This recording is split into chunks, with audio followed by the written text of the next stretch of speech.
Welcome back to Gaelic Games Fan TV. It is the football review show. We're going to be taking a look back at all the weekend's football action. We'll be having a look at some of the brief action, obviously in the hurling championship as well. Offaly obviously winning the under-20 All-Ireland. A couple of big wins obviously in the lower tier hurling competitions as well. In the Christy Ring, Laurie Marr and Nikki Rackard. But we'll mainly be focusing on the football. Obviously some big results, some big talking points. Armagh's huge win versus Derry. Cork obviously beating Donegal as well. And of course, big wins for the likes of Mayo and Dublin. Monaghan and Louth, meanwhile, share the spoils. And that could have big ramifications for how that group ends up. Matthew, you have the Cork jersey on there. Have you had it on for the whole weekend? Has it even come off since beating Donegal? Maybe it'll just stay on for the whole week. Possibly so, Aaron. Yeah, thanks for having me on. It's actually a different jersey. It's the Chill Insurance jersey to the Sports Direct one. The Sports Direct one I wore on Saturday. We won. And yesterday, I actually, coincidentally enough, I actually wore a training Cork top yesterday, and I'm wearing the old home one now today. So it's like a Cork jersey week after the win over Donegal. It's a great time to be a Cork fan at the moment. And Dan Casey said on the big red bench and Red FM on Saturday as well, he put it brilliantly. The double is on. So I suppose every fan up and down the country will be absolutely seething or quaking in their boots, thinking that Cork is on the way back. But look, it was a brilliant win over Donegal. Absolutely delighted. The players performed brilliantly, and the hurlers performing well over the last few weeks, beating Limerick as well. And coincidentally enough, there was people streaming onto the pitch after the Donegal game, not as much as obviously the Limerick game a few weeks ago in the hurling, but like Cork GA is on the up. Like I wouldn't have said this back in March, April. The hurlers were nearly heading out of the championship. The footballers were kind of stagnating a small bit. But now, an All-Ireland semi-final in Bocodes, at least, look very, very probable at the moment. But then again, the footballers, they still have to beat Tyrone. They still go on to the next game in 2 weeks' time. But honestly, Aaron, it's a good time to be a Cork fan. And to be honest, listening to yourself and James, kind of got jealous looking at Dublin's performances and winning All-Irelands and stuff like that. It seems as if now Cork are on the way back up, and I'm absolutely thrilled with it, and can't be any happier at the moment.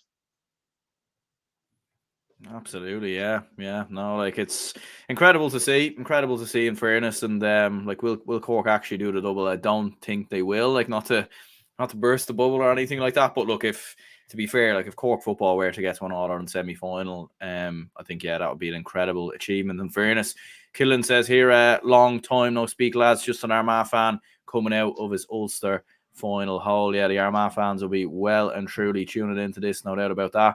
Michael says Armagh rootless. They certainly were rootless. No doubts about that one. The Walt says Armagh were brilliant. Derry couldn't keep up. They certainly couldn't. And I suppose, look, we'll start with that game. We'll crack right into it. Derry 15 points. Armagh 3-17. Obviously, I mean, there were plenty of talking points this weekend. Obviously, Cork beating Donegal and everything else. But I feel like the manner of this win for Armagh, how good it looks for Armagh, but also how bad it looks for Derry. I mean, I kind of couldn't believe my eyes watching this. I mean, in the first half, Armagh could have had 3, 4, maybe even 5 goals. Like the amount of space they were leaving in behind, the amount of times Derry kept on getting caught, and like I didn't buy into the narrative that the wheels had come off after the defeat to Galway, but 100% buy it now, to be honest with you. I think the wheels have completely fallen off. But look, you have to credit Armagh, because Armagh, to be fair, we've criticised them in big games, not being able to close out games and not being rootless enough. But in this game, they were 100% rootless, no doubt about that. And I think the most striking start of the game actually yesterday was in the first half alone. Armagh got 2-8, and all 2-8 actually came from turnovers when you count kickouts. The Derry took as well on their own accord. And you look at Derry's long kickouts as well. It didn't work. I think Derry won only 2 long kickouts across both. So his kickouts throughout today as well. That didn't work. Like it was just an abomination really from a Derry point of view. It was awful from the word go, and it was almost like the players just down tools near the end as well, like Kieran McFaul, should I say, getting sent off near the end of it. It looked like he just wanted to get off the pitch as quick as possible. Shane McGuigan wasn't on it. Conor Glass, again, was quite enough. But it snowballs after a few bad performances in the last couple of weeks, and a few injuries and suspensions and things like that. Like Porter McGrogan getting injured was a big loss. Obviously, Garrett McKinless with a bit of stupidity against Galway a few weeks ago, and it's just stagnated even further. And it's just, No, it's just poor from a Derry point of view, and you just have to wonder with Mickey Hart now. That's 3 losses in a row. That's 4 games without a win. If you don't include the penalty shootout win over Dublin, you'd count that as a draw. That isn't good enough from a Derry point of view. And doing some stats earlier, actually, in the All Ireland Championship, Derry haven't scored a goal at all in their 3 games, and they've conceded 9 goals. That's the second amount of goals in the All Ireland out of the 16 teams in the All Ireland Senior Football Championship. Only Meath conceded more with 11. So it's not looking good from a Derry point of view. It's looking bad defensively and offensively as well. And even taking stats and stuff like that out of it, if you look at the game as a whole, how many times were Derry actually counter-attacked by Armagh? The warning signs were there early on when Oisin Connaughey hit the bar, but Derry didn't heed to them. They kept pushing forwards. They kept leaving space in the Armagh backline. And Armagh, tied with them really. The goal, obviously, for Ross McQuillan, you would have thought Derry, that was the moment where you have to stop doing this now. You have to start pushing back. They didn't do it. The second goal, obviously, from Conor Turbitt, and the floodgates absolutely opened. And by the second half, it was just too late. Derry started to get a few points on the board, but it was ultimately too little too late. Rian O'Neill, cherry on top of the cake for Armagh. It was a brilliant performance from an Armagh point of view, take nothing away from that. But from the Derry point of view, where do they go from here? Look, I do think they'll beat Westmeath. I think Westmeath aren't good enough really for the All-Ireland Championship. We'll get onto them in a bit. But if Derry perform like they did in the last 3 games and push up the way they have, I think Westmeath could get a lot of joy out of their attacks in the next few weeks with the likes of John Hazel, Ronan O'Toole, etc. So, yeah, it's going to be a tough game. It's a tough time to be a Derry fan at the moment, and I wouldn't want to be in Mickey Hart's shoes because he's under a lot of pressure under the Derry fan base. Because when he looked at it at the start of the year, there was a lot of question marks, thinking that a Tyrone man going into Derry, a rival going to another rival, that Derry didn't take to it. In the league, it started to heat up a bit, but then as soon as the championship, as soon as a few bad results hit, then the questions start to be put forward, and it's not looking good from Derry point of view, definitely. Yeah, and as you mentioned, it was suicide football really from Derry, the way they were playing. Leaving so much space in behind that every man in the opposition 45, which was crazy to see, and one bad pass and they were being cut open. They were nearly playing the game like it was the final couple of minutes and they needed a late goal, so they had to throw every player forward. They were playing the opening half like it was the last couple of minutes and they were about to go out a championship. It was bizarre to see. And look, fair play to Armagh, as you said, they took the chances. Ross McQuillan, great goal obviously from him. Rian O'Neill obviously gets a big goal in the second half as well. But crazy stuff from a Derry perspective. And it's hard to know really where the downfall is come from. Our lads burnt out from a very intense league. Obviously it was known Mickey Hart was playing Conor Glass and these lads straight after the All-Ireland Club final. Is it injuries potentially? But again, they have a few injuries, but I don't think they have enough injuries where their season can be completely derailed in the way that it was. It's not like they just got beat by Armagh. They got absolutely hammered, 11 points, and it really probably could have been more. And you just wonder where Derry go from here. And as you said, Westmeath, I think Westmeath have a really good chance against them in a couple of weeks now. That's if they take the advice from Armagh and Galway in the last few games and just attack Derry. And I suppose play on the front foot, because Derry at the moment, they're playing this game, which is very, very risky. And it's just can you just stop doing it? It's not working. Why are you pushing? It's just car crash football from a Derry point of view. And it's just poor from all standpoints. And I suppose, did it snowball from the league at the start? I know they had a very good league, granted they won it in the end, beat Dublin in that final on penalties. But when you look at the game in Tralee, actually in January, a week after the Watty Graham's Glen All-Ireland win over St. Bridget's, Mickey Hart brought down Conor Glass, Conor McGuckin, Ethan Doherty, all down to Tralee to play a game against Kerry on a cold night in Austin Park. And you're thinking, what was the point of that? Because you're only just going to tire out players. Those players should have rested maybe for a week or two to gain a bit of fitness and things like that. But it's almost like the players, it's not like it's a disgrace or anything like that from a player's point of view. Of course they're trying. It's just they've been literally burnt out. Conor Glass looks tired. And I think somebody mentioned in the JMAT podcast group chat yesterday that Conor Glass just looked absolutely wrecked. Like he didn't look like he could mobilise himself around the pitch like he usually did. Doherty, who's usually a bundle of energy, looked tired on the pitch. So I just wonder, did that decision at the start of the league to throw the Glen lads right into it, is that going to cost Mickey Hart in this championship? Because at the time we were thinking that decision is crazy, and it's going to be absolutely crazy if they lose to Westmeath in a couple of weeks. Look, I think if Derry performed to their utmost ability, which is still possible, I think they could beat Westmeath, but they have to stop making the same mistakes. And as well as that, they need to be more quicker in attack as well, because it seems like in attack more than anything as well, Armagh found it a bit too easy to get back into their usual positions, and Derry just weren't quick enough at times. I know defensively they're poor, but the attack needs to be a lot quicker and faster as well, and maybe tiredness comes into that as well. So yeah, there's a lot of fixing for Derry to do in a few weeks' time, but isn't it crazy, Aaron? They've lost 3 championship games this year, and they have a chance to save their championship bacon in 2 weeks' time. Look, it's the structure of the championship, but Derry have a chance to save their season in 2 weeks. They have to grab it with both hands, or else they're going out of the championship. Yeah, it's mental really, and even a draw would work for Westmeath. Like Westmeath actually have the better score difference, so like Derry have to win. It's as simple as that. And Gaelic Guy says Derry were embarrassing, but geez, we went all guns blazing against them, and Derry lucky it wasn't 5 or 6 goals. Mikey says amazingly, Derry still have time to regroup themselves thanks to the current championship setup. Gaelic Guy says something similar here as well. It's incredible how Derry have lost 3 in a row, but could still progress to the same stage as Mayo and Galway, who are playing brilliant. And Miguel says here, finally, the performance we've all been waiting for from an Armagh perspective. Mickey Hart put far too much emphasis on winning the league. I think he was trying to make a statement, but it's come back to bite him. Donegal have to sharpen up at the back. Now we've had a beating. So, yeah, like it does seem to be all crumbling for Derry. Killen says here, did Derry peak too early? Mikey says that Derry put too much into the league. It does seem to be that way. And like it has, like there was rumours as well that there was lads falling out when they went on a team holiday to Portugal. Like Conor Glass towards the end of the game when Emmett Bradley got substituted, and he kind of put his hands out to management to be like, what are we doing? So it's not looking good. And to be honest with you, like if Westmeath were to beat Derry, I don't think Mickey Hart's in charge next year. Oh no, I think he's gone.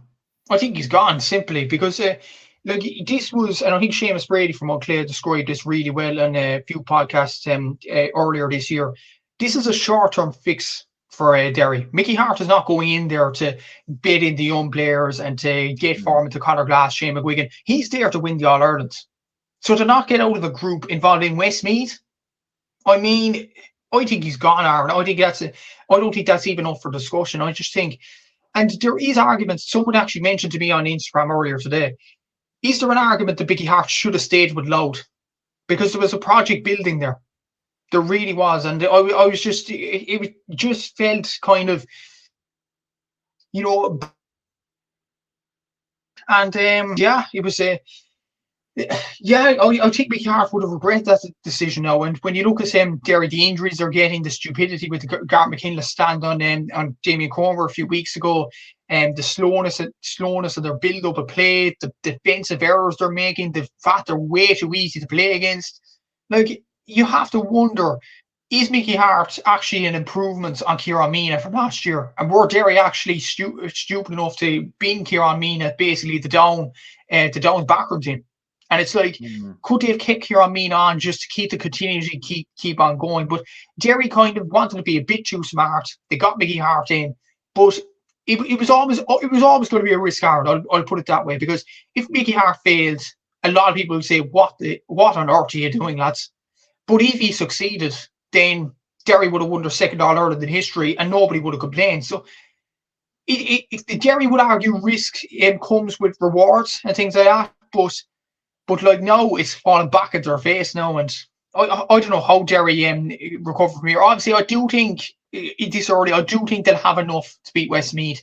Whether they'll get into an All-Ireland quarter-final playing the way they are at the moment, I don't think it's feasible at the moment with the way they're playing defensively and offensively. So there's a lot of fixing to be done. And honestly, to answer your question, yeah, Mickey Hart is gone if Derry go out of the championship in the next few weeks.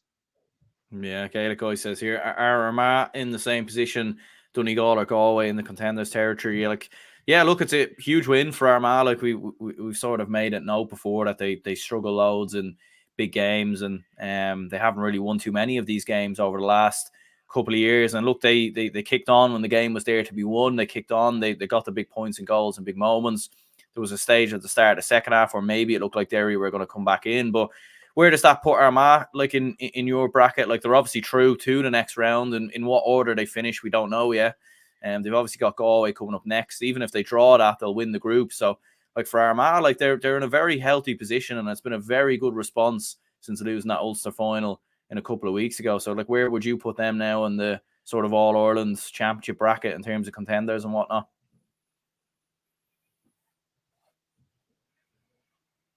Yeah, it's a hard one with Armagh, and when you look at the games that they have played over the last few seasons, and I'm aware since May 2022, Armagh have only lost one game of the All Ireland if you disregard losses of penalties, and that was thrown in the group stage last year, and that was a game where they didn't care, to be honest, with the result. They beat Galway anyway in the group and finished top, so it was a bit irrelevant when you look at the grand scheme of things. So Armagh have actually done well in these games. I think the main trouble for Armagh in terms of contenders is they cannot close games out against bigger opposition once it comes to the nitty-gritty in Croke Park or Ulster finals.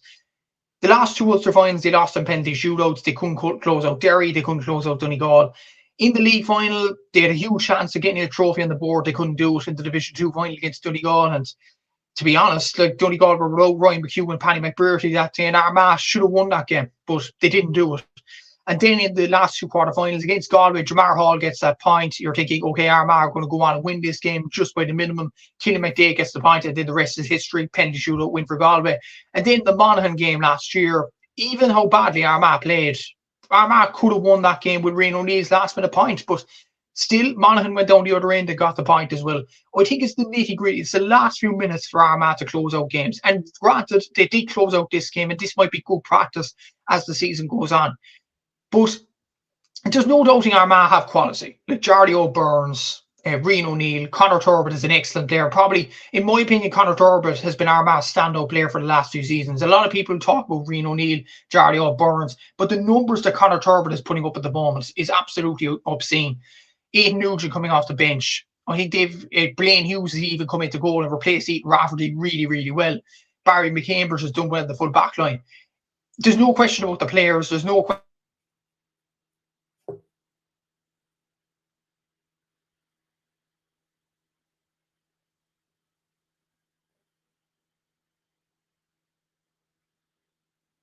It's something that Armagh need to improve on, closing out these sorts of games, because you looked at the last few seasons, like there was games there in the melting pot. They didn't get over the line. And I think when Armagh do get over the line eventually, then we'll start to take them seriously. But for right now, it's just a matter of if they'll get over the line rather than they have got over the line. So we'll have to see over the next 2 weeks if Armagh have learned the lessons that they were given in the last few seasons. Absolutely, yeah. And look, it's going to be interesting to see how they get on against Galway in a couple of weeks as well. And it was Westmeath 11 points, Galway 112. Shane Walsh with the decisive goal right at the death, as Ray Cannella made a big mistake, obviously, with the pass. And Shane Walsh 1v1 with the goalkeeper and absolutely slotted it into the roof of the net. So, look, Galway got over the line, and maybe you look at it and think 4-point win. Maybe it was relatively comfortable, but it certainly wasn't. Like Westmeath were leading by a point at half time. And it wasn't really till the end of the game that Galway managed to dig it out. And like maybe not as dramatic as their win against Sligo a couple of weeks ago, but again, like it was Galway were pushed to the pin of their collar here, and I suppose you have to give credit to Westmeath for that as well. To be fair, yeah, and Westmeath really pushed them up until the very end of the game. It was 10 points apiece, and then Shane Walsh scores that goal. And to be honest, Aaron, I don't know how many goals we've seen with no defenders back there and forwards intercepting the ball and running straight through and goal. Throughout the weekend, like even Louth Monaghan as well. Yeah, exactly. Like I'm thinking Louth Monaghan, Cork and Donegal, Galway, Westmeath. There was countless examples of the Derry and Armagh game as well. You could argue Kerry and Meath as well. Kerry and Meath were left at sea, and then Kerry was all over them. So it was actually, yeah, it was a common trend. over the weekend. But Shane Walsh still had to, I know he intercepted the ball, but he still had to finish, and boy did he finish. What a finish it was, up to the top of the roof of the net. But Westmeath could be very proud of their efforts. Like Ray Canella played well yesterday, Robbie Ford at stages, John Hazlett.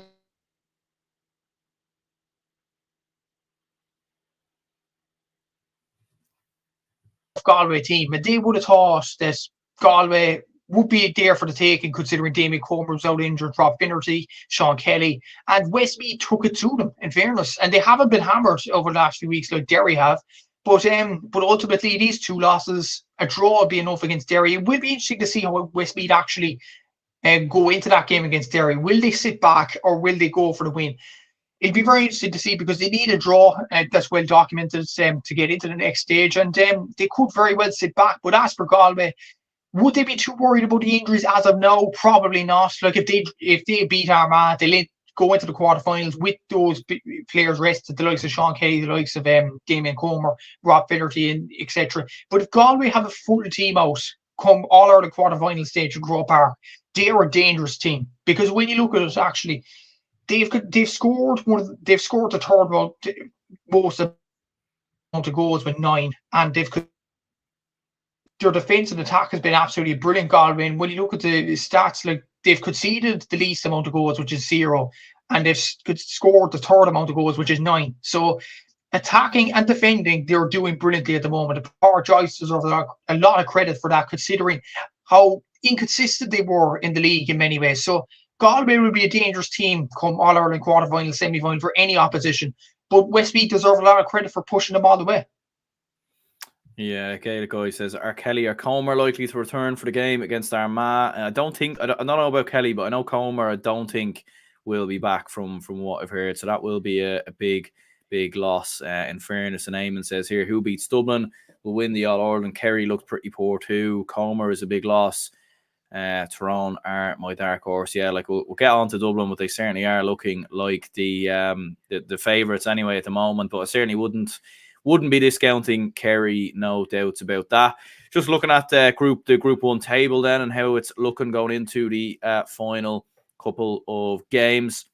Or that's not Group 1. We do have it here somewhere. We will find it. There we go. Armagh and Galway both with 4 points.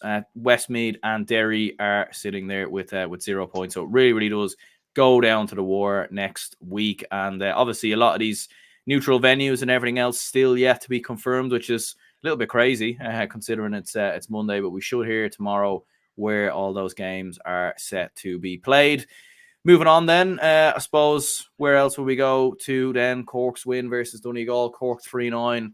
Donegal 16 points. Like, as we were saying off air and even at the start of the show, like, did you ever imagine you would be the ones to end the Jim McGuinness unbeaten train in both league and championship? Kind of remarkable, really. Like, I think everyone just dismissed Cork in this game and said Donegal are going to win fairly comfortably. I think we all acknowledged that it might be difficult for Donegal, but some win for Cork. And yeah, massive dent for Donegal.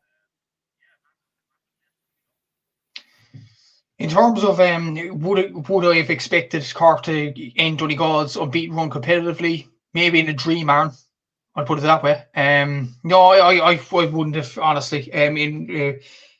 In my wildest memories, I wouldn't have imagined Cork winning this game. But the players deserve a lot of credit, as I mentioned off air. Like, Rory Maguire was superb to get the third goal. Obviously, Chris Kelly, his distribution, his shot stopping, and actually a crucial moment in the game, which gets very overlooked in fairness with the game not being shown live. And obviously, the goals going in for Cork for Rory Maguire, Sean Powter, and Matty Taylor. Chris Kelly made a very good save inside the first 10 minutes from Paddy McBrearty, which could have ended up in the back of the net. And if it did end up in the back of the net, we could have been talking about a different story. So to be honest, Chris Kelly deserves a lot of credit for making that crucial save at a crucial time. And yeah, it was a common theme, as we mentioned, defenders pushing up and leaving gaps at the back line. And you see it from Ger McCarthy's tweet, Matty Taylor's goal, very good video by Ger as well. Follow him if you haven't already for the match updates and everything like that. It was brilliant over the weekend.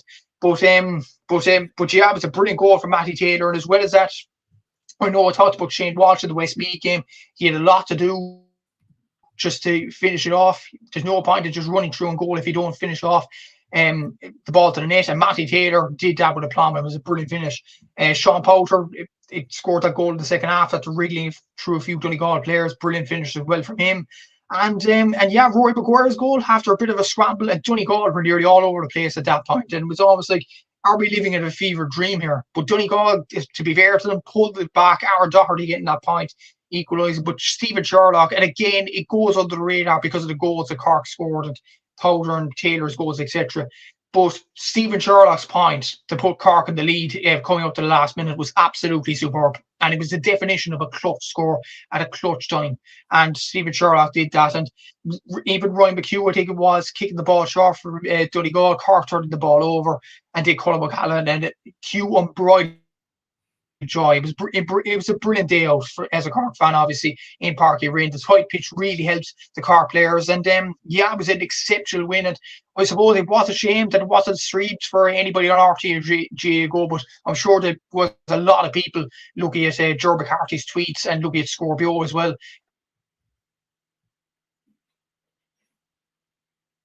If you were keeping up with the game through Scorpio and Ger McCarthy, fair play to you. So that's the story of the game, I suppose, from a Cork point of view. And it was just an incredible win. I didn't expect us to beat Donegal, but there you go, we beat them now. And yeah, there's every possibility now we top the group and go straight through to the quarter-final. I wouldn't have seen that at the start of the group stage, especially after coming so close to losing against Clare the first day out. So yeah, it's a brilliant time to be a Cork fan at the moment, in both football and hurling. And to be honest, Aaron, I'm absolutely loving this at the moment. But from Donegal's standpoint for a bit, like, look, it's a shot in the arm for them. It's a difficult one to take. But at the same time, I don't think it's a disaster. Look, they'll play Clare next. I think they'll beat Clare in the last game of the group stage. They'll probably get through. And I think they still will be a force come Croke Park time. So Jimmy Gillis will have to look at the tapes. He'll have to look at the analysis and think, what could we do better here? And I think what Donegal need to do better, I think, is the defensive elements. I think they've conceded a load of points anyway. I know that was the first 3 goals they conceded in the championship, but they conceded a lot of points in the games they have played. 20 to Armagh, they conceded 17 to Derry, for example. I know they conceded 9 to Cork, but they conceded the goals just to kind of level it up a bit. So I think Donegal need to focus on the defensive line.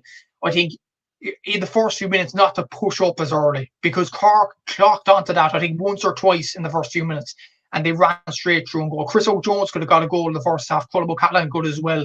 So Donegal need to, brush up on that to be serious all-Ireland contenders. But I'm sure Jimmy will absolutely do that. He's still a masterful tactician, and it's a sting of the teeth for Donegal. But I'm sure they will be back, and they will be clear the next day out, and they will be still a dangerous opposition for anybody in the All-Ireland series. But it was Cork's day, and it was a massive win for the Rebels, and yeah, absolutely brilliant. Yeah, Keane says, big ass to win an All-Ireland quarter-final, but I think we proved Cork have the players to do it.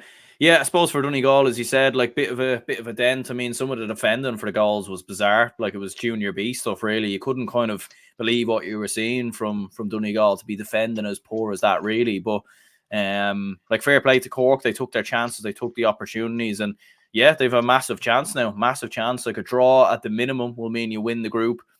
Which will be absolutely huge. You'll then avoid, obviously, the likes of Dublin and Kerry in an All-Ireland quarter-final, provided they obviously go on and win their groups as well. So, yeah, it's definitely going down to the wire. Absolutely no doubts about that one from a Cork perspective. For Donegal, though, like, is there any concern? Should there be any worries? There has obviously been a lot of hype around Donegal so far this year. I mean, are they still contenders in your opinion? They're still in the conversation, or does this maybe prove that maybe they've been slightly overhyped? I think it's kind of brought them back down to earth and realizing they were Division 2 this team for a reason this year.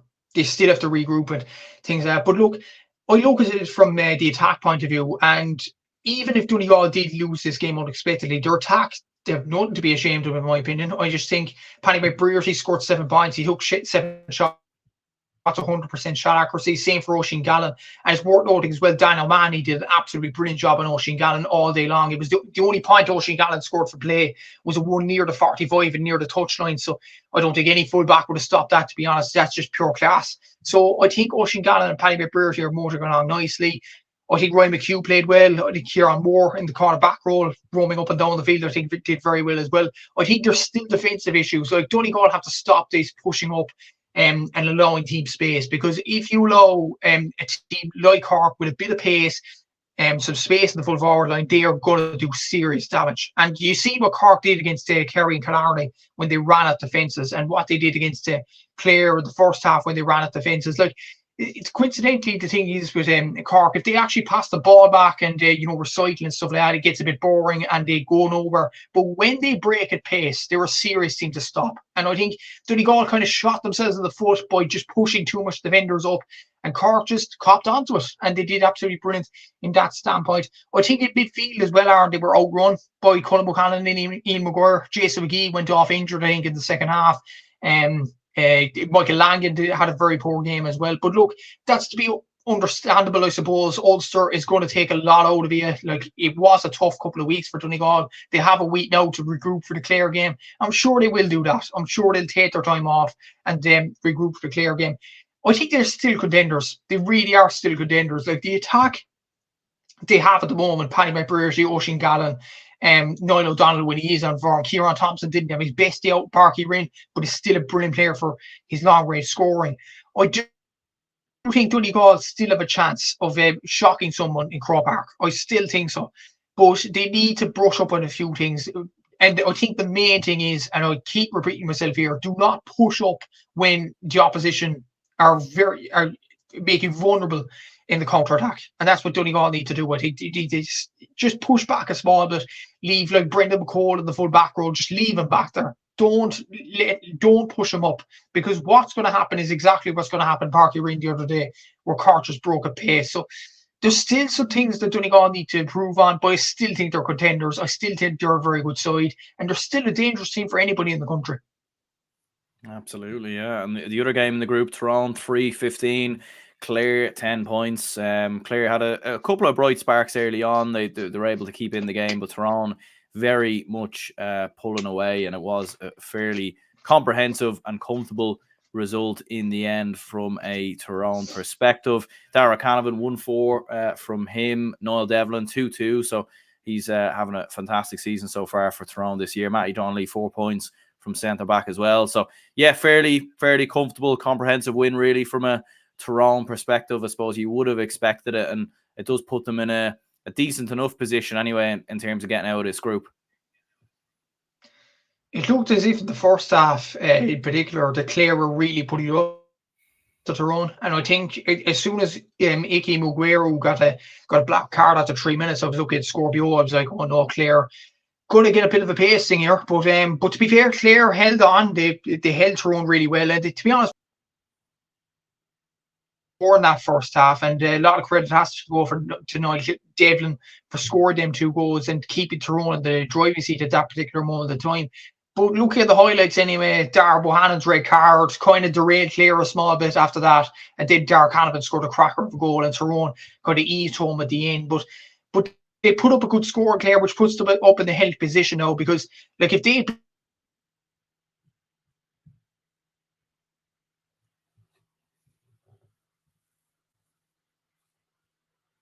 group most likely, because it depends really on how much Donegal actually beat Clare by in the other game. So yeah, Tyrone actually look good in fairness. Look at score difference and stuff like that. They look in a healthy position. A win against Cork would probably put them top of the group. So yeah, it's a job done for Tyrone. I don't think it was a vintage performance from them. I don't think they played particularly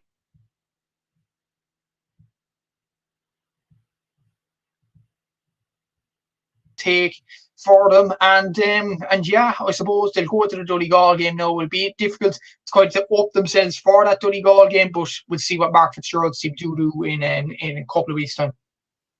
Absolutely, yeah, and yeah, big win for Tyrone. They're ticking along quite nicely indeed. And just looking at the table then for the group, so Cork are through. We know that for certain, with 4 points on the board. Donegal and Tyrone are both level with 2 points there, and obviously Clare with 0 points. So it will go down to the wire.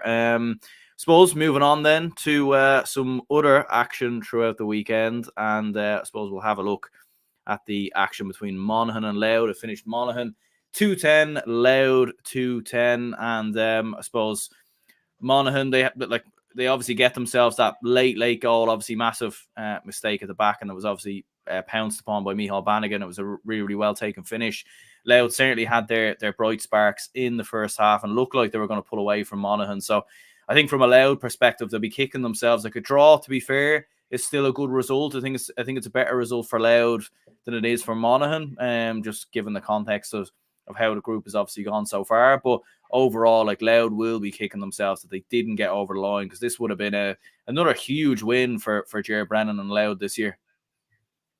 Yeah, and it looked like, look at the highlights, look at Scorpio again, it wasn't streamed. That was a pity, I suppose, because there was a lot of jeopardy on this game, and I probably would have watched this over Kerry and Beat, in all honesty. But look, that's a discussion for another day. But Louth seemed to have this game under wraps, like Craig Lennon scoring that goal, and you're thinking, okay, Louth are going to go ahead and win this game, or Craig Lennon scored the first goal, Conor McCarthy actually scored a cracker of a goal for Monaghan, and then Conor Grimes scored that goal for Louth, and you're thinking, okay, Louth are going to go ahead and win this game. And then it's very unlike Louth to concede a goal like the Micheál Bannigan goal in many ways, because you associate Louth with being kind of a compact team, a team that don't concede anything easy, and they just did that in the last few minutes. Look, they got a draw out of it in the end.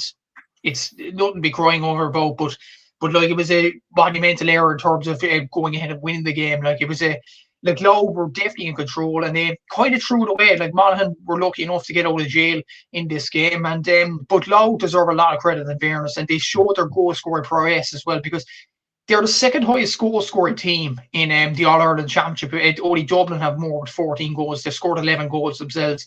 Craig Lennon is one of the top scorers for play from wing back. He scored 4 goals and 3 points. He's probably in all-star form at the moment, in fairness to him.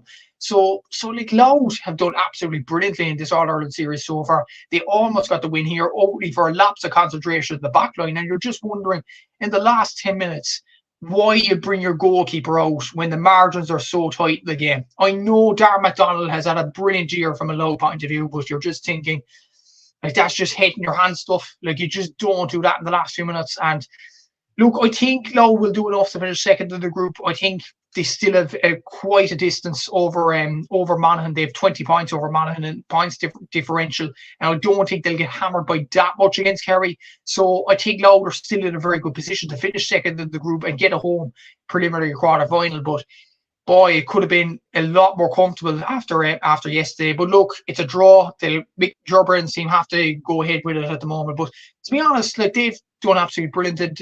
They've nothing to be ashamed of, Louth, this season. As for Monaghan, look, I know Louth made that error in the last 10 minutes, but you have to give Monaghan credit, I suppose, for fighting back in the game when it looked lost. And they've had a rough year, obviously. They didn't get any sort of a result before Sunday since January against Dublin in the league in Croke Park, coincidentally enough.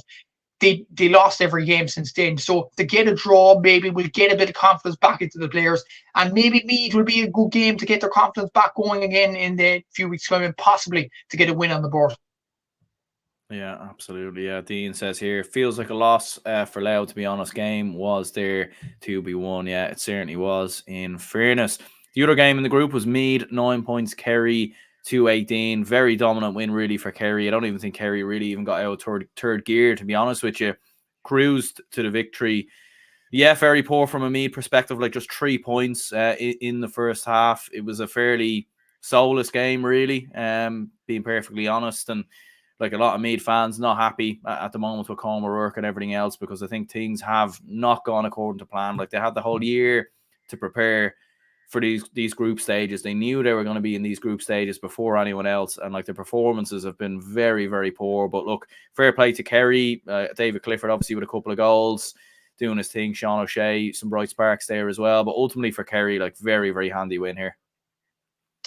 Yeah, I was shooting practice, wasn't it, in the last few minutes? Like, I watched this game and I was like, yeah, like, you could have been watching something better. But unfortunately, there was nothing on. Like, Monaghan and Louth would have been a much better option than this game, to start of the Tyrone Clare game possibly as well. But this was, I think I knew the results even going into this game. And yeah, it was just poor from a B point of view.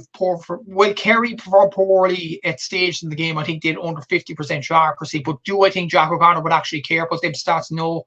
I think it was like shooting practice at that stage. They were like, yeah, just like a training session here, lads. Just shoot from whatever position you want to, and whatever scores comes, and whatever don't. And simple as that. And look, David Clifford didn't have his best day. He didn't need to have his best day at all. Paddy Clifford scored his first point in additional time. Look, it was just smoothly sailing for Kerry. There are positives. The number one positive, I suppose, they didn't concede a goal. That is a positive, and me and Seamus mentioned that on my podcast during the week, that Kerry need to keep a clean sheet, and that would have been the main aim for Jack O'Connor.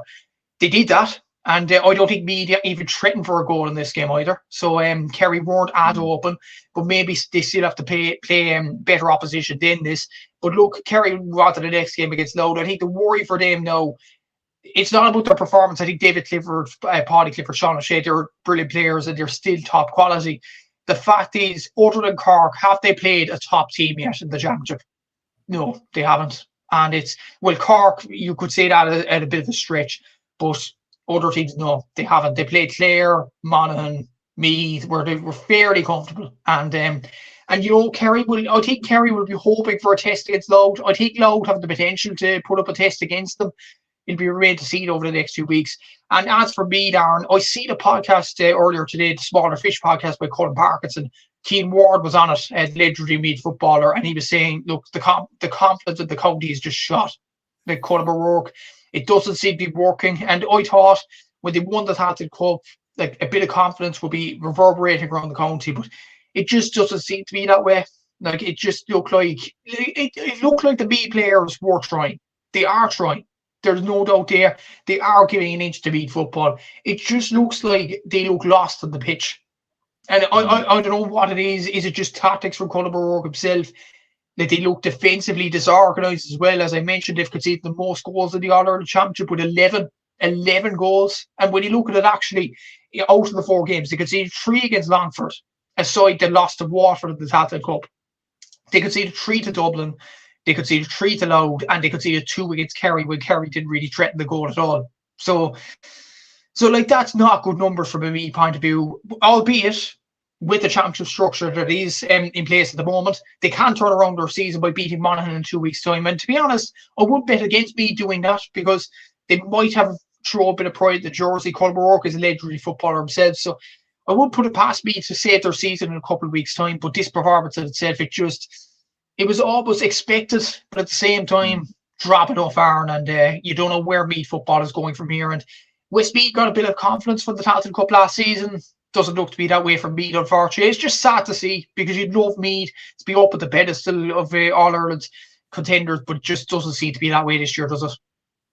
And I think that's the problem with Meath. Like anytime they come up against top teams or big teams, they're always getting hammered. Like they're always on the receiving end of hammerings. Like it's very rare. Like maybe the odd occasion against Dublin in the last sort of 10, 15 years, they've had a few moments here and there. But like generally speaking, like they've just been getting absolutely hammered. And it just felt very soulless watching it. You never felt like Meath were ever coming back into the game. And it was just very, very comfortable from a Kerry perspective. And a lot of soul searching, no doubt, to be done from a Meath perspective.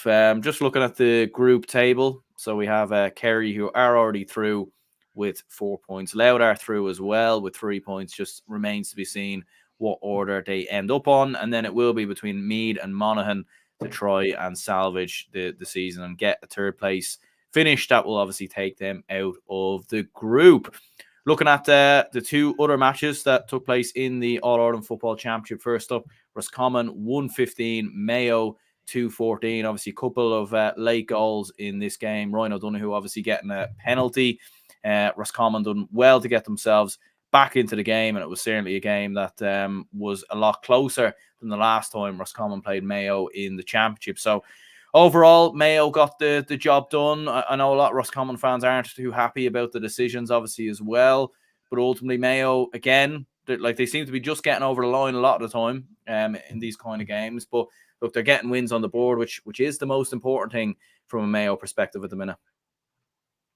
I suppose Mayo compared to the likes of Donegal, Armagh, Derry, Dublin, Kerry to an extent, they aren't getting as much media attention, Mayo, because every time you look at Twitter over the weekend, you're looking, okay, Cork had a brilliant result against Donegal. Donegal look to be under a new revolution under Jim McGuinness. Dublin look Dublin-esque. Armagh, brilliant performance against Derry. There seems to be nothing about Mayo. And I think Kevin McStay would love this. I think he would honestly adore, because we looked at last season, people were saying choo-choo like a train. Mayo are coming up to All-Ireland season, and then they lose to Cork and the blue just burst. They beat Galway, but then against Dublin, they get absolutely smoked in Croke Park. And this season, it's almost the opposite. No one's expecting Mayo to win the All-Ireland. No one's expecting them to get far. And they're still winning games. They're winning you comfortably enough as well. Cavan, they won it without much fuss, and they beat Roscommon for the second time this season. The third time this season, they beat them in the league as well. So to beat a team like Roscommon, the War Division 1 standard this year, to beat them 3 times in 1 year, that should be applauded, in fairness, but it just doesn't seem to be. And I suppose Kevin McStay himself and Stephen Rochford and the backroom team as well would absolutely love this. They'd be like, yeah, this is fine. We're down under the radar here with players coming back into the team. I'm not sure what the situation is with Dermot O'Connor. Is he going to come back in? I know he was replaced because of injury. I know Paddy Durkin's out with injury. That's a huge loss from a Mayo point of view. Like Padraig O'Hora came back into the team, which was a huge boost the other day. So yeah, I think Mayo going under the radar, and that is a good sign from this Mayo team. As for the decisions in this one, the penalty, it wasn't a penalty, Aaron. I think it was steps. It was clearly steps, and yeah, it was a poor decision at a poor time of the game from Roscommon point of view. Roscommon got back into it, to be fair to them, but yeah, like Roscommon from their point of view, it was an improved performance. In fairness, like against Dublin, the dam just burst, as Seamus would describe it, in the last few weeks. Against Mayo, the first time round in the Connacht Championship, they were very, very poor in the league. They didn't look like their usual selves with the players that they have. So to put up a performance like this may give the Roscommon players a bit of confidence going to the Cavan game next time out. And again, we talk about the format and the structure. I'm sure we'll have a huge discussion about this in the next few weeks. They have a chance to save their season despite losing 3 games out of 3 in the championship. So look, it is the structure that it is. I'm still a fan of it at stages, but not a fan of it when you look at it from that point of view. But look, Roscommon will take a lot of positives out of this performance, pushing Mayo so far. But honestly, the penalty kind of changed the game in Mayo's favour. And look, it's another win for Mayo. And I think Kevin McStay will be happy with the way his sides are going at the moment. Yeah, Eamon says here, Mayo haven't hope, guys. And A2 says Mayo, very, very unconvincing. Yeah, like, I mean, like with Mayo, like they are getting results though on the board. And I feel like with the Mayo of old, it was always flashy wins. You know, it was big wins, and you know, it was either the highest of highs or lowest of lows. And I think last season probably summed it up perfectly. But like, they're going about their business quietly, and like they obviously slipped up towards the end of the game versus Galway and didn't see that game through. But largely, like, they have been getting over the line. They have been finding ways to win matches. And look, I think the Dublin game next week is perfect for Mayo, because you play Dublin, you could lose the game, and fair enough if that happens, they lose by 5 or 6. But it's not like last year where you go out of a championship. So you sort of have a free hit at the Dubs. You have a free hit against the best team in the country. And if you win it, fair enough, you go straight through to the quarterfinals. If you lose it, then you have your preliminary round. So, like, from a Mayo perspective, I think they're in a great place, in my opinion. Like, they're not, I don't think they're serious contenders, but I do think they're tipping along quite nicely. And I think we'd all expect Dublin to beat them, but at the same time, even if Mayo do lose, like, it's not the end of the world, I don't think. No, I don't think it is either. And I suppose Mayo could, as well as take a free hit to Dublin, maybe try out a few things, maybe try out a defensive system, maybe try out a counter-attacking system or something like that against Dublin, because again, there's no pressure on them to go and win this game. And maybe, I know we're thinking the worst case scenario and stuff like that for a bit, but if they go on and win this game against Dublin, would that make Dublin more hungry and stronger? So would they be actually reluctant to go on and win? I know you want to win every game, but like, look at it from the bigger picture, from the All-Ireland picture. Dublin will be back biting at the heels of everybody if they go on and win, go on and lose this game and then beat someone to a pulp in the preliminary quarterfinals. They get to the quarterfinals and they're hungry then. So I think Mayo might be just sitting off a small bit, there might be a bit of shadow boxing in this game as well, from a Dublin point of view as well, may I add.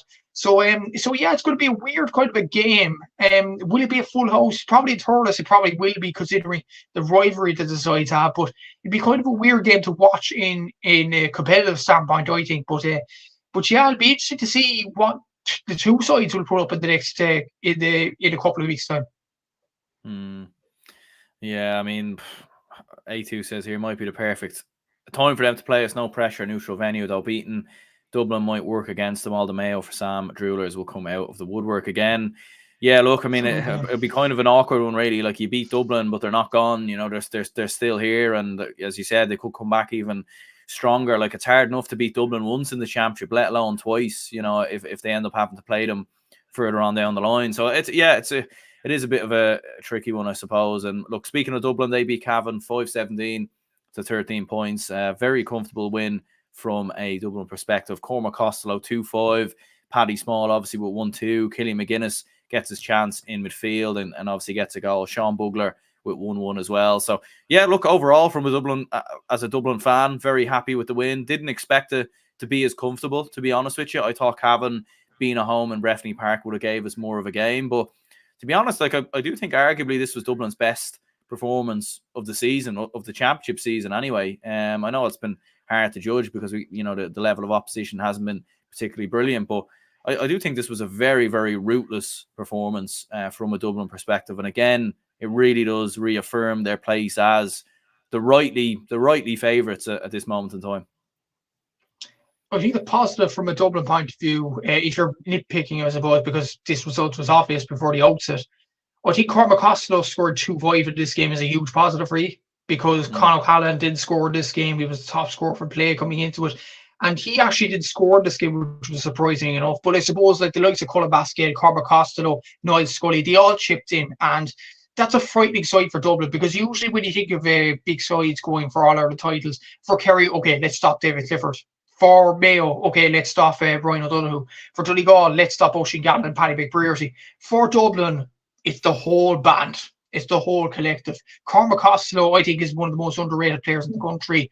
Conor O'Callaghan's doing well from play before this game. You have Niall Scully, who's still able for a few scores here or there. Cullen Basket, top scorer from play last season. Like, Kieran Kilkenny, obviously, I haven't even mentioned him. Like, Dublin have a plethora of talent, and it's just going to be even worse for the rest of the country. Look at the talent that they do have. But obviously, the time to beat Dublin, I think it's quarterfinal, semi-final stage. Who will be the side to do it if there's any this season? It'll be an interesting question to answer, wouldn't it, Aaron? I think, honestly, the only sides capable of beating Dublin right now are Kerry and possibly Donegal if they produce a defensive masterclass. I think two of those sides are well in point to beat Dublin, because Jim McGuinness has record of his obviously Kerry and Dublin. That's the rivalry of all ages. So I think he'd be looking towards two of them sides to save us all and prevent Dublin to win the All Ireland. As for Cavan, though, look, it's a tough time for Cavan. Paddy Lynch out injured. It was always going to be a difficult time for them. And yeah, they have a shot at Roscommon in a few weeks' time. But to be honest, Aaron, I would fancy Roscommon in that game because of obviously Paddy Lynch being out, and that is just unfortunate for Cavan because they were having such a good year with Paddy Lynch in the team, and him to get the ACL injury in, and it was almost like curtains. And it's just a shame. It really is a shame. And hopefully Cavan will be in the Sam Maguire next year, have Paddy Lynch in the team, and then make a good crack at the group stages next season. Yeah, no, absolutely. Yeah, huge win for Dublin, and look, I suppose for Cavan, like, we'll see obviously how they get on in the next game against Roscommon. So this is how the table finishes up in Group 2. Dublin and Mayo are both in the top two positions with 4 points, and it will be between Roscommon and Cavan next week to get into the preliminary rounds. A2 says, don't see anyone putting their hand up saying, yeah, we're the ones to stop us, but all it takes is one off day. We aren't infallible. Yeah, look, I mean, there are teams there, like, even like, to be fair, look, even if Derry can get their act together, you know, like, they've already beaten us once in Croke Park this year, albeit by penalties. Like, they are one team that probably can't do it, but yeah, we'll obviously just have to wait and see how that goes. We'll just run through some of the games from the Tailteann Cup. So in Group 1, Kildare 116, Leitrim 12 points, and it was Longford 116, Waterford 4-12. So what a big win there for Waterford. Unfortunately, they don't progress because it is only the best third place teams that do progress. So it is a massive shame there from a Waterford perspective. And this is how the group table finishes up. So Kildare are in first, Leitrim second with 4 points. Waterford and Longford, unfortunately, both go out. So overall, like what I suppose the story again, like Waterford 2 championship wins in a year. Like, I mean, incredible work they're doing there. And the start of the weekend, I suppose, there was a lot of them troubled over the weekend with the amount of games. But Waterford's footballers have won more championship games than the Waterford hurlers this year. That's nice. Wow. Look, but you have to give credit to Paul Shanky for that. Like, that is an incredible year for Waterford to have. It's just, I feel gutted for them just to get out of the championship after scoring a tally like 4-12 against Longford. And as well as that, I think, which is even more of a bigger pity, Aaron, it wasn't even shown on the Saturday game on Saturday night, this game. And Waterford won their second game in a monumental year for them. It's just like, if you want these counties to develop, show the game. And it's just frustrating, Aaron, it really is. But look, Kildare got the win against Leitrim, expected enough. I think everybody said at the outset of the Tailteann Cup, if Kildare took this seriously, they were a threat for anybody in this competition with the players that they have, and they have taken it seriously. And they will be a threat once it comes to Croke Park, I'd imagine, for this competition. For Leitrim, it's going to be an interesting tussle. Andy Boren against Oshie McConville in the preliminary quarterfinals. So I'm looking forward to that. I really am. I hope this is live on GAGO next week, because I might actually watch that game. That looks a tasty encounter. So, yeah, it'd be good luck to both sides in that one. I know we'll get to Wicklow in a bit. But lastly, on to Longford, Paddy Christie. Aaron, I think he has to go, honestly, because of the the experience that Longford have. The likes of Darren Gallagher, Mickey Quinn is still knocking about in that team. The youngsters that they have, like Oren Kenny, Joe Hagan, and for them to produce performances like that, to get hammered by Kildare, beaten comfortably by Leitrim, and then beaten comfortably enough by Waterford. I mean, it doesn't look good this year. It really doesn't. And yeah, I think Paddy Christie might be on the way out as Longford boss. And there are times for Longford at the moment. I think the thing that is keeping Longford football alive is their minors and getting to the All-Ireland quarterfinals, which is massive for them, obviously. But the seniors, unfortunately, from a Longford point of view, are not good at the moment. Yeah, no, it's a massive shame. Like, really wanted it to work out for Paddy Christie, but you'd have to say, like, in back-to-back seasons, it certainly has gone backwards. And it is bizarre because in the O'Byrne Cup, they're absolutely brilliant, but then it's like they just clock out after that. So, I think massive question marks do need to be asked, and potentially maybe a change in management might maybe be what's needed.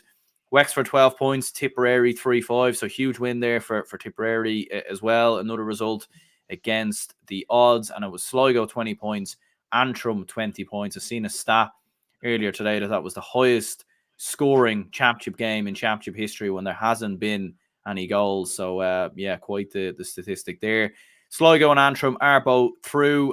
Sligo go straight through to the quarterfinals, and Tipperary do progress as one of the best placed third place teams. So look, I suppose the story there is Tipperary, big win versus Wexford. I think we all would have expected Wexford to get out of this group, and that hasn't happened. I think Sean O'Connor with a big goal, obviously back in the side. So yeah, huge win for Tip.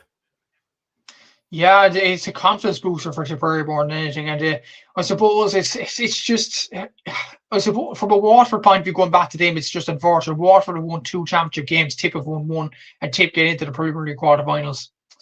Look at the draw, lads. It's just so unfortunate. But look, Tipperary deserve a lot of credit. Paul Kelly and his management team deserve a lot of credit for getting this win over Wexford, which was unexpected. Obviously, Wexford were going along very, very well in the league. They were scoring goals left, right, and centre. They did well in the Leinster Championship against Louth. And then for Tipperary to beat Wexford, it's a massive win for them. Sean O'Connor doing well in the forwards. Connor Sweeney as well. The Tip have some brilliant forwards, like for the Clonmel Commercials Club, Sweeney himself. So look, Tip, if they keep them players together, they'll definitely test Limerick this weekend, but we'll have to see how that goes. Obviously, for Wexford, it's disappointing. It really is disappointing for John Haggerty's side. They seem to be making progress, reaching the quarterfinals of the Tailteann Cup last season, but yeah, it's a backwards year for them, getting knocked out the group stages. And as for Antrim and Sligo, Seamus did predict on my podcast, saying that the pressure was off both sides. Both sides have some decent forwards. It might have been a bit of a fun game to watch, and it turned out that way, actually, 20 points apiece. So So yeah, in fairness, Noel Murphy, Sean Carbine doing well for them. Rory McCann doing well from the Antrim side as well. Ryan McQuinlan as well. And Antrim play London this weekend. You would expect Antrim to get over the line that one. So you would expect both sides to be in the quarterfinals. And will they beat each other again in the Tailteann Cup? Remains to be seen.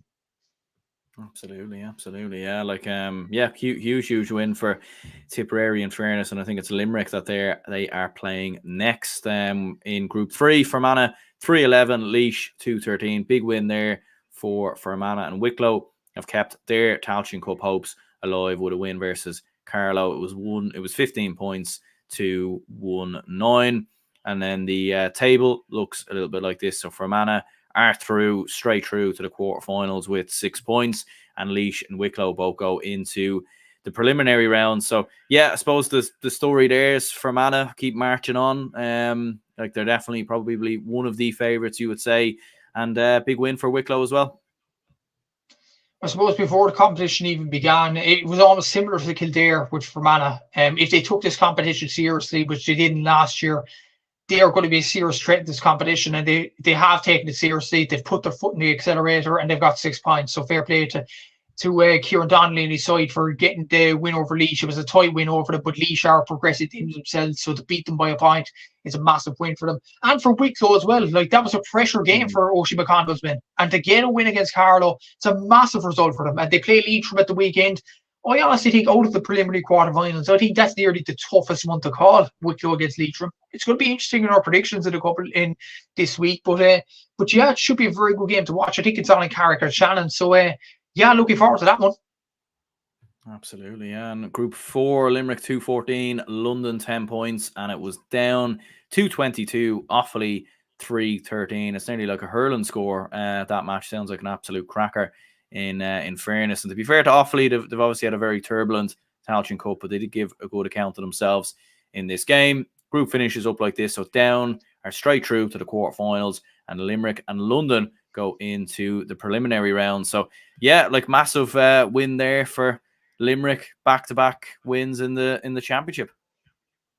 Yeah, and they lost, I think it was 12 games in a row after the down game in the Tailteann Cup. They lost to Cork as well in the Munster Championship, and then to beat Offaly in round 2, like, it gave them the confidence booster that they needed. To beat London by 10 points, it just shows that Limerick were just on a rut, and they are a very good football team when they get it together. Like, Cillian Fahey's a good player, Ian Corbett is, Danny Neville coming back into the team, Josh Ryan adds a bit of je ne sais quoi in the net, in goal, in fairness to them. So like, Limerick are motoring along very nicely. But for London, like, to get into the preliminary quarterfinal is a massive achievement for Michael Maher, and that cannot go unnoticed, and fair play to them for that. They did the work against Offaly in the first round, and fair play to them for getting to this position. They play Antrim now with no pressure on them to beat.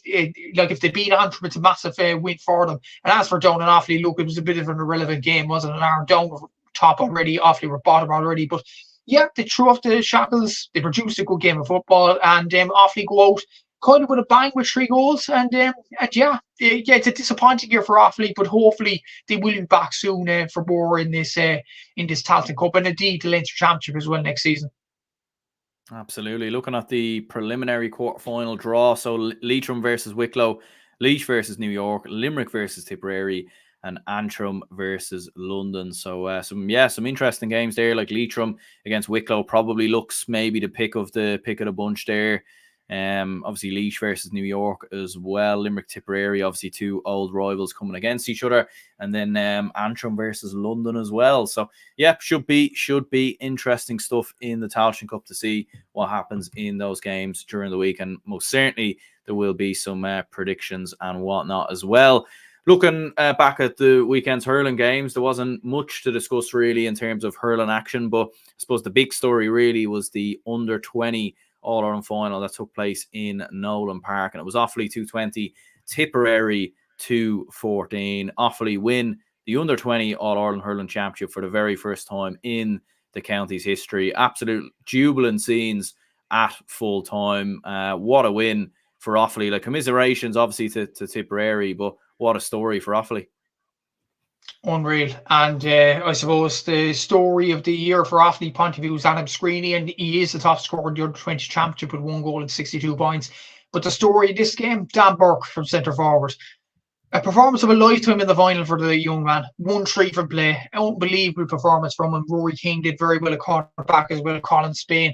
And Leo O'Connor has done a massive job at Offaly at minor level, at under 20 level. And the celebrations of the players just epitomise what it means to the people of Offaly. And it's a confidence booster for the whole county, because they've been in the doldrums of hurling and football over the last few seasons. And to get an under 20 win in football 3 years ago, and now an under 20 hurling on their resume 3 years later, is a massive achievement. And well done to everyone in Offaly. And you see the players actually pucking around the night after the victory, just epitomise they love the hurling there. And it's a massive achievement for them. Big congratulations to all involved. As for Tape Luke, Darragh McCarthy had a good performance. Senan Butler did as well. Oisin O'Donoghue, who finished as the top scorer for play in this championship. They have good players. They'll have their day, and I'm sure they will under Brendan Cummins. And Brendan seems to be doing a very good job with the Tipperary team. But this is Offaly's day, Offaly's weekend, and what a win for them to get this. And great confidence booster going to the Joe McDonagh final next week against Laois. And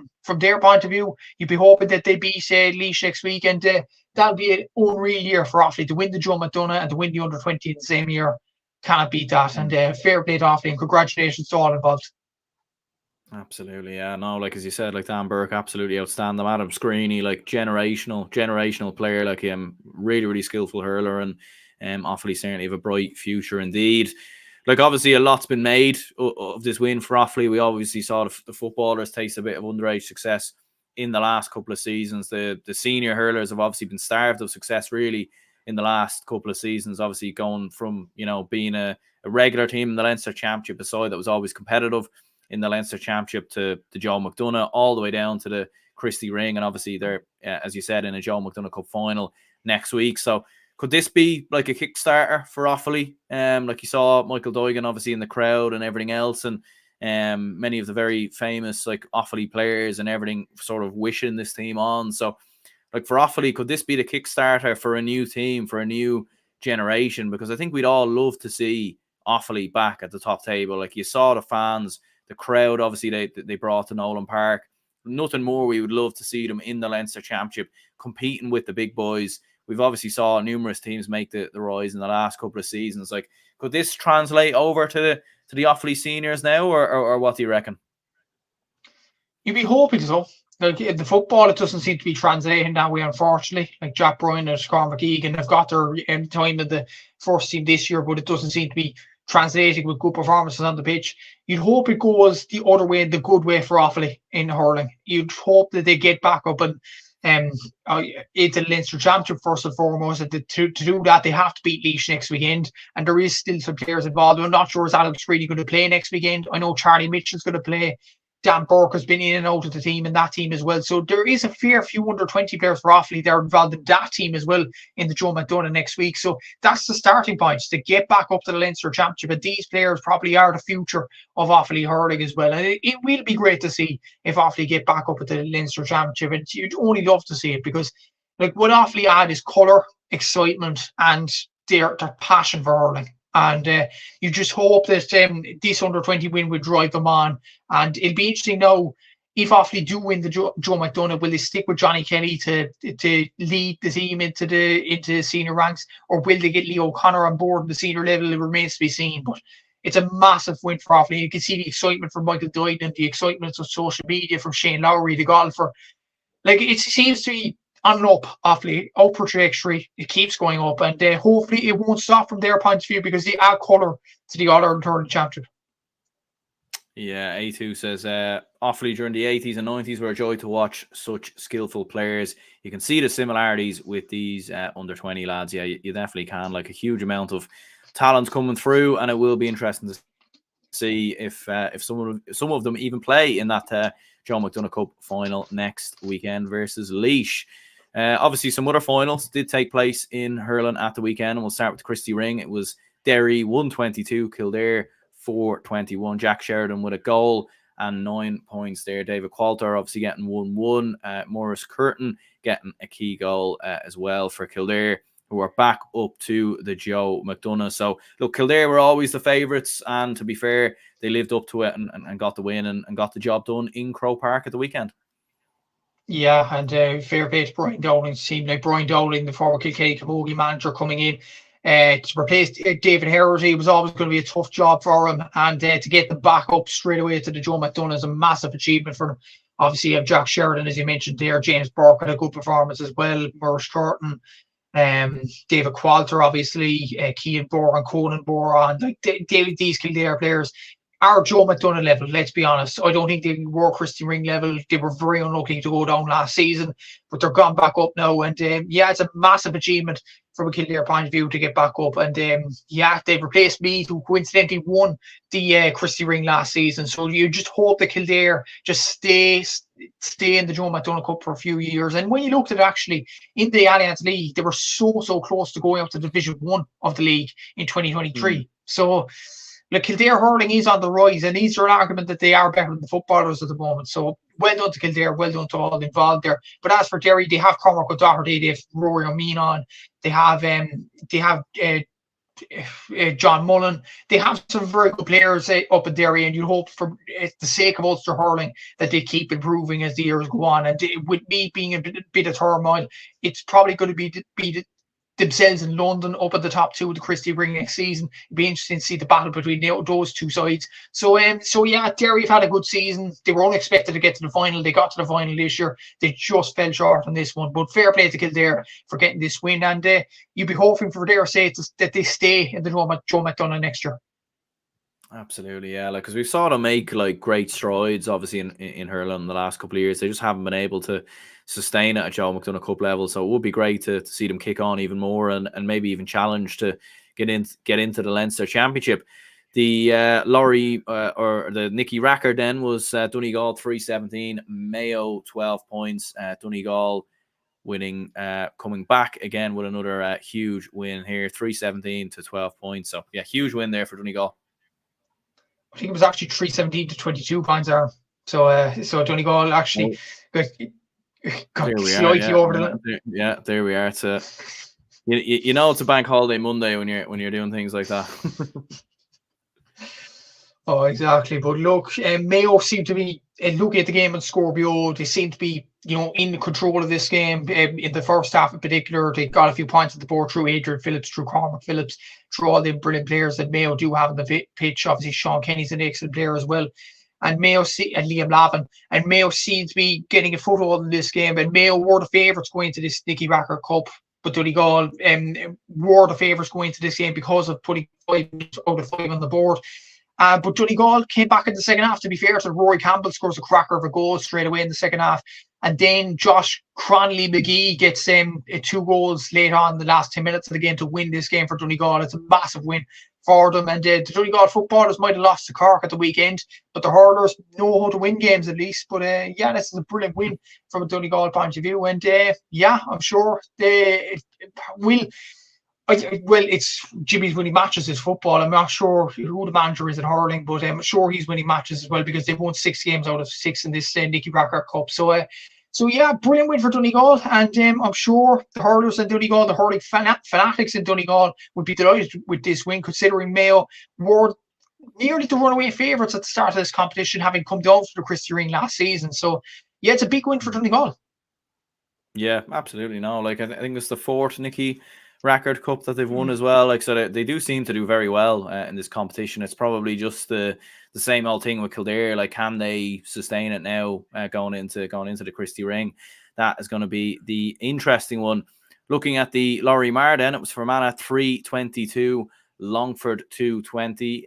Hopefully we got the scores right this time around. But overall, massive win for Fermanagh.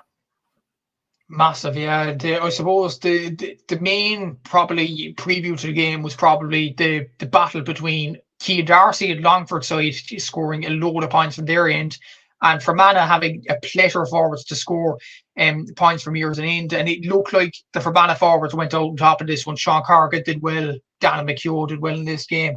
Luca McCusker did excellent in this game. Didn't do particularly well up in this game. He scored 7 points across the whole Laurie Mar Cup, but then scored a good tally in this one. So he was right back at the form in this final. So it was a big win for Fermanagh. And when you consider actually the the interviews that Joe Baldwin, their manager, gave at the start of the year after he had a stroke, and he was saying that the things that kept them going was hurling, and for them to win this competition is a massive achievement for them. So fair play to Fermanagh with the numbers that they have in clubs as well, like the numbers that they have. It's a massive achievement for them to go on and win this competition, and fair play to all involved. The Fermanagh, obviously, Brian Teagan getting 2-3 in this one from play was a massive performance in this final. Dana McKeough, Sean Corrigan, Luca McCusker throwing 4 points. So brilliant win for Fermanagh. Mentioned 2 for Longford. The Longford standpoint, Cian Darcy scored 13 points this one in the final in Grove Park. So fair play to him for getting that tally. And Longford have had a very good season themselves, but ultimately it is Fermanagh's day and a massive achievement to win this competition for Fermanagh and Joe Baldwin, their coach. And well done to Fermanagh, Donegal and Kildare for winning these 3 games in Croke Park at the weekend. Absolutely, yeah, and look, it was obviously great to see some highlights, obviously on the Sunday game as well, and obviously all the games were on TG Cahir as well. So it's rare that we actually get to see these teams actually play. So that was great to see. In fairness, in terms of moment of the week and player of the week, where would you be looking in both football and hurling? In moment of the week, look, I might be a bit biased here, Aaron. I'm going for the you know what's coming. I'm going to go for the pitch invasion at the end with Cork beating Donegal. It was just great to see the players signing autographs, young kids kicking around the football as well at Parky Rin. It was just great to see. It was an all unreal atmosphere, a brilliant day at Parky Rin, and that'd be my moment of the week. Cork beating Donegal. It was a massive win for them, and brilliant for the players as well, because they've got a lot of flack throughout the whole year in the league. In some ways in the championship, and for them to get this win, this monkey off their back, it's massive for the players' morale as well, and John Cleary's as well. So fair play to everyone involved in getting that win from a Cork point of view. As for player of the week, there's a lot to choose from actually. It's a tough one. Player of the week. I'd probably have to go for Conor Turbot for Armagh. I think he ran the show from an Armagh point of view, and I think he's going to be player of the week from them. And in the hurling standpoint, the moment of the week, the Offaly hurlers obviously winning that game in the under-20 level against Tip was a massive achievement for the county, and you could see the place, Nolan Park, was absolutely bouncing. Player of the week, I'm going to go for Josh Cronley-McGee for Donegal, scoring 2 goals in the last 10 minutes to win the game, and the Nicky Rackard against Mayo. I think he deserves a shout in this video. Yeah, I suppose for myself, in terms of moment of the week, look, I won't go for Dublin's win versus Cavan. In fairness, like, it's probably quite predictable. But no, look, in terms of moment of the week, probably would have to look at Cork beating Donegal. But seeing Armagh put in such a clinic of a performance against Derry, you can't really go against that. And obviously, the Offaly under-20s winning the All-Ireland, absolutely huge moment there. Player of the week, I probably would go Cormac Costello in football, Dan Burke in hurling, I think is what I would edge towards. But look, Conor Turbot, outstanding from an Armagh perspective. He's had a very, very strong season. And of course, Ross McQuillan, I thought, had a very, very good game for Armagh as well, in fairness, and a great addition into the team. So, yeah, look, we'll go ahead and wrap this one up here. Anyone who tuned in, if you could hit the like button and subscribe, would be very much appreciated. If you're listening on any audio podcasts, if you could give the podcast a rating, that would be absolutely brilliant as well. Make sure to check out Matthew Hurley's pages on Instagram and across all social apps, the Gaelic Statsman podcast. And cheers anyone who tuned in, and we will speak to you in the next one.